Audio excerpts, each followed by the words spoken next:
আশুরার রোজা মুহররমের 10 তারিখ তার সাথে 9 তারিখ যোগ করে রাখবেন, দুইটা রোজা।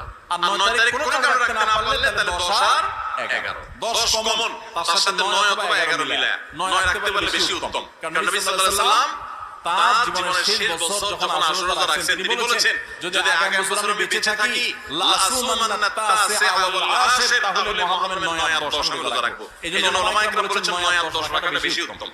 তাহলে আশুরার দুইটা রোজা রাখা 3 নম্বর আইটেম হলো সোম বৃহস্পতিবার, চাঁদের 13 14 15 আর মুহররমের 9 10 অথবা 10 11। তাহলে কয় পদ হলো? তিনটা। 4 নম্বর হলো জিলহজের 9 তারিখ অর্থাৎ আরাফাত দিনের রোজা। এই দিনের রোজার মাধ্যমে আল্লাহ রাব্বুল আলামিন মানুষকে এক বছরের পেছনের গুনাহ খাতা maaf করে দেন, এক বছর অগ্রিম আল্লাহ সুবহানাহু ওয়া তাআলা maaf করে দেন। তাহলে